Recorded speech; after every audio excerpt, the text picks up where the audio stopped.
Hi friends, अगर आप हमारे वीडियो को सबसे पहले देखना चाहते हैं तो अभी हमारे चैनल को सब्सक्राइब करें और बेल आइकन दबाएं। कैश संकट में कांग्रेस ने पीएम मोदी को घेरा, बोली साहब कर रहे विदेश में ऐश, जनता खोज रही बैंकों में कैश। देश में कैश की कमी चलते विपक्ष में मोदी सरकार को खिलाफ निशाना साधा है। कांग्रेस अध्यक्ष राहुल गांधी ने कैश की कमी पर बोलते हुए कहा कि हमारे जेब से 500 और 1000 के नोट जो छीन कर पीएम मोदी ने नीरव मोदी के जेब में डाल दिया है।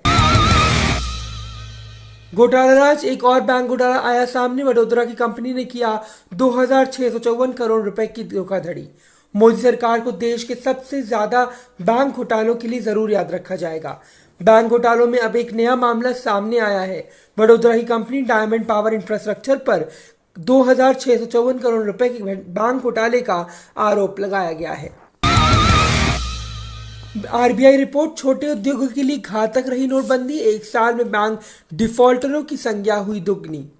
नोटबंदी और जीएसटी सूक्ष्म और लघु उद्योग के लिए कितने घातक रहे हैं, ये बात इन क्षेत्र से जुड़े लोग की बैंकिंग स्थिति बता रही है।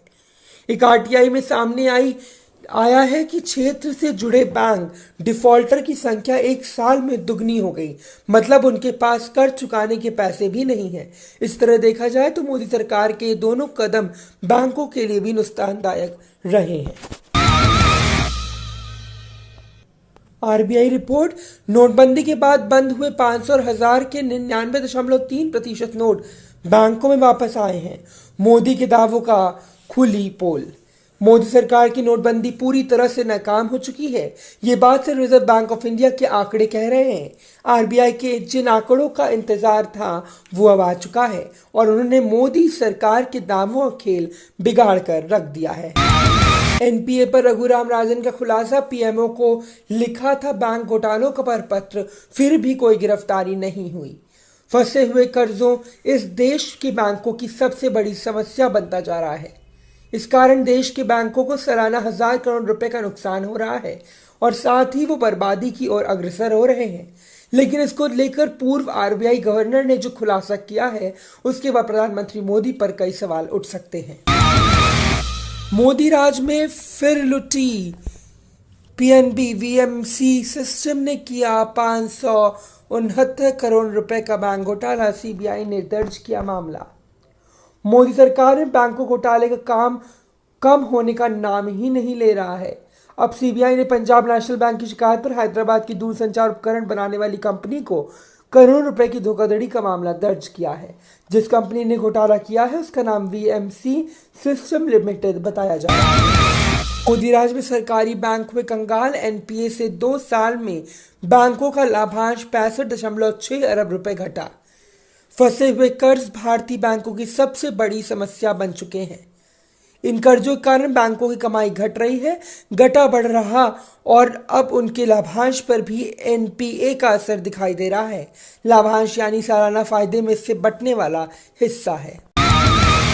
आरबीआई गवर्नर अभी नोटबंदी के पैसे गिनने में लगे हैं और अमीर बैंक लूट कर विदेश भाग रहे हैं। पी चिदम्बरम। दिल्ली के इंदिरा गांधी इंडोर स्टेडियम में कांग्रेस के अधिवेशन के दौरान कांग्रेस के वरिष्ठ नेता और पूर्व वित्त मंत्री पी चिदम्बरम ने मोदी सरकार पर हमला बोलते हुए रिजर्व बैंक ऑफ इंडिया के गवर्नर उर्जित आर पटेल को सलाह देते हुए तंज कसा। मद्रास हाईकोर्ट ने बैंक को लगाई फटकार, कहा आप लोग अमीरों को तुरंत लोन दे देते हैं लेकिन गरीबों को क्यों नहीं। जहां बड़े बड़े उद्योगपतियों को बैंक आराम से लोन दे रहे हैं, वो भी करोड़ों रुपए दे रहे हैं, वहीं कुछ 2-3 लाख रुपयों का लोन लेने के लिए गरीब और मध्य वर्ग के लोगों को बैंकों में चक्कर लगाते लगाते चप्पल तक घिस जाते हैं। हफ्ते भर में 37,000 करोड़ घटा विदेशी मुद्रा भंडार। 2011 के बाद अब मोदी राज में आई सबसे बड़ी गिरावट। डॉलर के मुकाबले रुपए की गिरती कीमत पर असर अर्थव्यवस्था को पूरी तरह से प्रभावित कर रही है। रुपए की गिरती कीमतों के चलते विदेशी मुद्रा भंडार में भारी कमी आई है और अक्टूबर के मुद्रा भंडार में घटने का नया रिकॉर्ड बनाया है। विदेशी मुद्रा भंडार को सुरक्षित पैसा होता है जिसे देश की किसी भी तरह के संकट और व्यापार में रखा जाता है।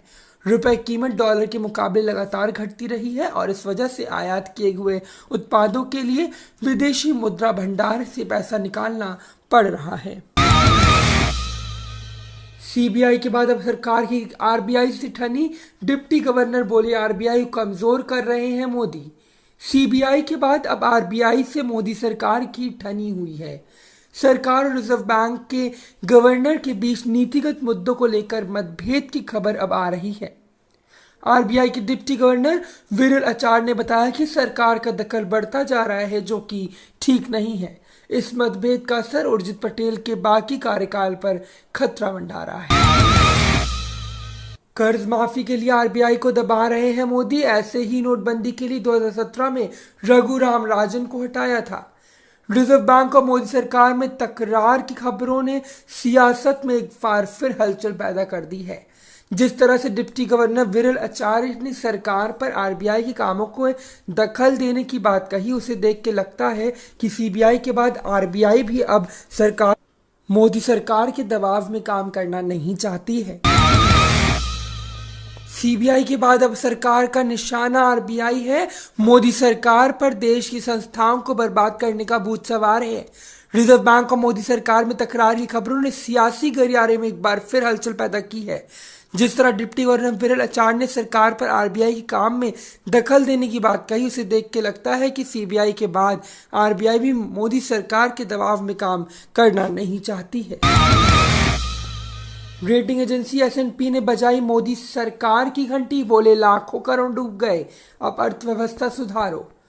विश्व में विश्वसनीय छवि बनाने और भारत में दुनिया भर के लोगों का भरोसा बढ़ाने का दावा करने वाले प्रधानमंत्री नरेंद्र मोदी कार्यकाल में भारतीय अर्थव्यवस्था में लोगों का भरोसा घट रहा है।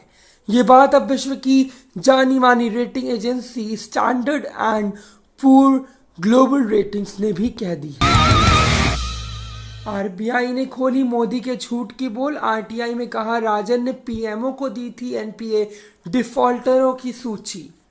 जी हां, देश के बैंक इस समय नॉन परफॉर्मिंग असेट्स की समस्या से जूझ रहे हैं। इसके चलते वे डूबने की कगार पर आ गए हैं। मोदी सरकार को इसके जिम्मेदार बताया जा रहा है और अब ये बात रिजर्व बैंक ऑफ इंडिया ने भी कबूल ली है। माइंड द न्यूज रूम की रिपोर्ट। Thank you for watching our video. अगर आपको हमारी वीडियो पसंद आई हो तो इसे लाइक जरूर करें और हमारे चैनल को सब्सक्राइब करना ना भूलें।